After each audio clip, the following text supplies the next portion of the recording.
रात का समय था। चांद बादलों में छुपा हुआ और सन्नाटे को सिर्फ झिंगुरों की आवाज तोड़ रही थी।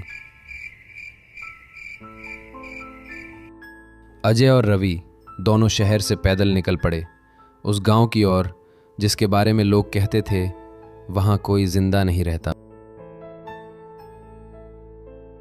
अजय, तू पक्का है हमें यहाँ आना चाहिए? लोग कहते हैं ये गांव छोड़ दिया गया है और जो गया वापस नहीं आया। डरपोक मत बन, ये सब बस अफवाहें हैं। मैं तो बस देखना चाहता हूं सच क्या है। जैसे जैसे दोनों गांव के करीब पहुंचे, हवा ठंडी होती गई और एक अजीब सी गंध फैलने लगी। ये कैसी बदबू है यार?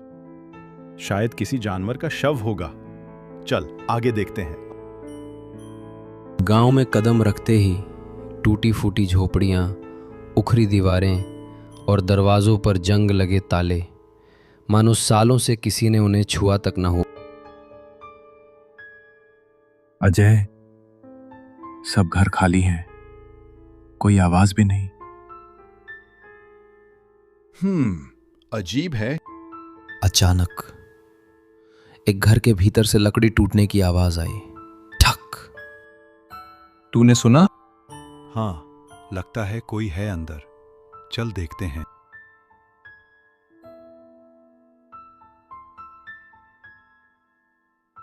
दोनों धीरे धीरे उस घर में घुसे।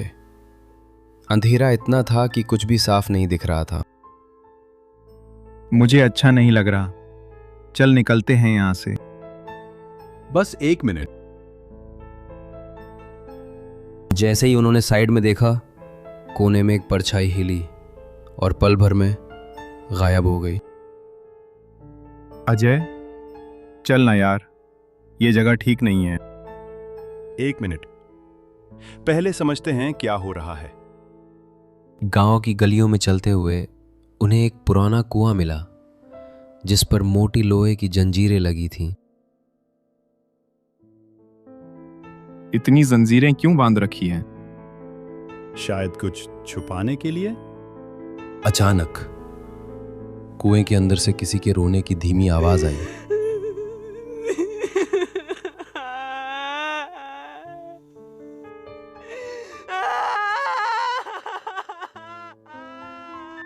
अजय, यहां से चलते हैं। नहीं, मुझे जानना है कि नीचे क्या है। दोनों आगे बढ़े और गांव के बीचों बीच एक टूटी हवेली दिखी।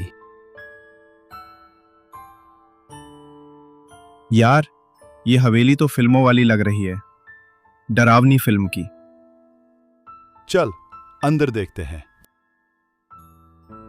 हवेली के अंदर धूल और मकड़ी के जाले और दीवारों पर पुरानी फटी हुई तस्वीरें।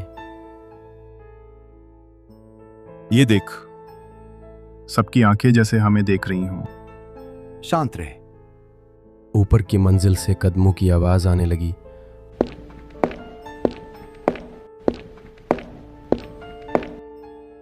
कोई ऊपर है। चल।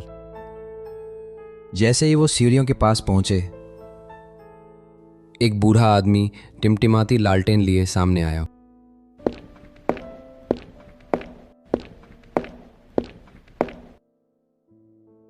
तुम्हें यहां नहीं आना चाहिए था, यहां मौत रहती है। कौन मौत? वो जो कुएं में कैद है। क्या मतलब? आज रात उसकी कैद टूट जाएगी और तुम दोनों उसका पहला शिकार बनोगे।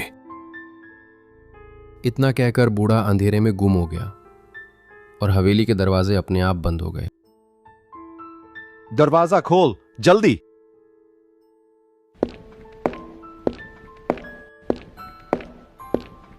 पर दरवाजा नहीं खुला। तभी हवेली के बाहर से वही रोने की आवाज अब और डरावनी हो गई थी।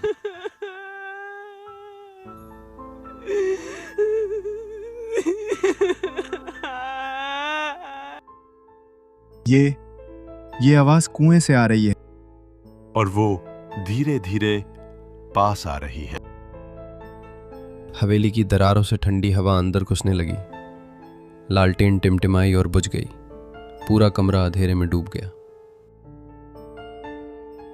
अजय, अब मुझसे नहीं रुका जा रहा। शांत रहे, बस कुछ ही देर और। अचानक हवेली का पुराना दरवाजा अपने आप चर चर की आवाज के साथ हिलने लगा। अजय, कोई दरवाजे को धक्का दे रहा है। चल बाहर चलते हैं। दोनों हवेली से भागकर बाहर निकले तो देखा गांव धुएं और अंधेरे में डूबा है। बीच में वही पुराना कुआं जिसकी जंजीरें अब टूटी पड़ी थी। अजय, ये देख, जंजीरें टूट गई हैं। मतलब जो भी था अब बाहर आ चुका है। कुएं से धीरे धीरे किसी औरत की परछाई उठने लगी। उसके बाल खुले हुए थे और चेहरा सफेद पड़ा हुआ था। क्यों आए मेरे गांव? हम तो बस। चुप। उसकी चीख से पूरा गांव गूंज उठा। झोपड़ियों की खिड़कियां हिलने लगीं। हवा और तेज हो गई। तुम कौन हो? मैं इस गांव की आखिरी आत्मा हूं। बाकी सबको उसी ने निगल लिया जो कुएं में रहता है। तो हमें बचाओ।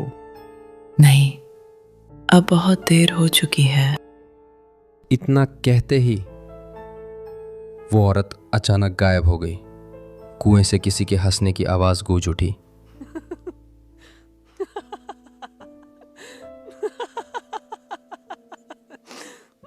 अजय, ये हंसी कुएं से आ रही है। भागो जल्दी। दोनों भागने लगे, लेकिन गांव की गलियां जैसे और लंबी होती जा रही थी। रास्ता खत्म ही नहीं हो रहा था। अजय मुझे बुला रहा है। पागल मत बन, चल भाग। अचानक रवि जमीन पर गिर गया और चीखते चीखते धुएं में समा गया। रवि! अब अजय बिल्कुल अकेला था।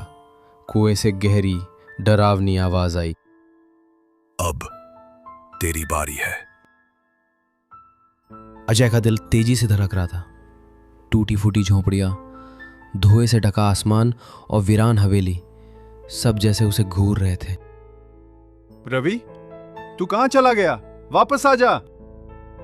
पर जवाब सिर्फ कुएं से आती ठंडी हंसी थी।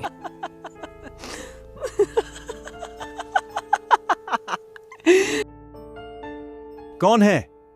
सामने आ। धुएं से एक काली परछाई उभरने लगी। लाल आंखें चमकी और कई आवाजें मिलकर बोली, मैं वही हूं जिसने इस गांव को निगल लिया। हर आत्मा मेरी है और अब तू भी। नहीं, मैं यहां मरने नहीं आया। अजय ने दौड़ना शुरू किया, लेकिन गलियां बार बार उसे वापस उसी कुएं के पास ला देती। कहीं बच्चों की रोने की आवाज, कहीं औरतों की चीखें। पूरा गांव भूतों का चक्रव्यूह लग रहा था। ये रास्ता खत्म क्यों नहीं होता? अचानक उसके चारों ओर अजीब सी आहट गूंजी, जैसे कोई अदृश्य भीड़ उसके साथ साथ चल रही हो। तभी धुएं से वही औरत प्रकट हुई। सफेद चेहरा, खुले बाल। तुम तो गायब हो गई थी। मैंने चेतावनी दी थी, यहां से कोई जिंदा नहीं निकलता।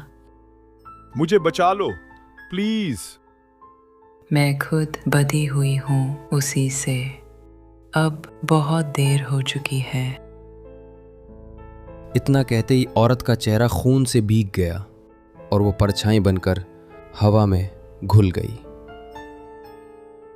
नहीं, मैं मरना नहीं चाहता। चारों तरफ धुआं और तेज हो गया। झोपड़ियों की खिड़कियां अपने आप धड़ाम धड़ाम से बंद होने लगी। दरवाजे चरमराते हुए हिलने लगे। धुएं ने अजय को पूरी तरह घेर लिया। उसकी चीख पूरे गांव में गूंजती रही और फिर धीरे धीरे धुएं में दब गई। अब तेरी बारी पूरी हुई। कुछ पल बाद सब शांत हो गया। गांव फिर से सुनसान और वीरान दिखने लगा।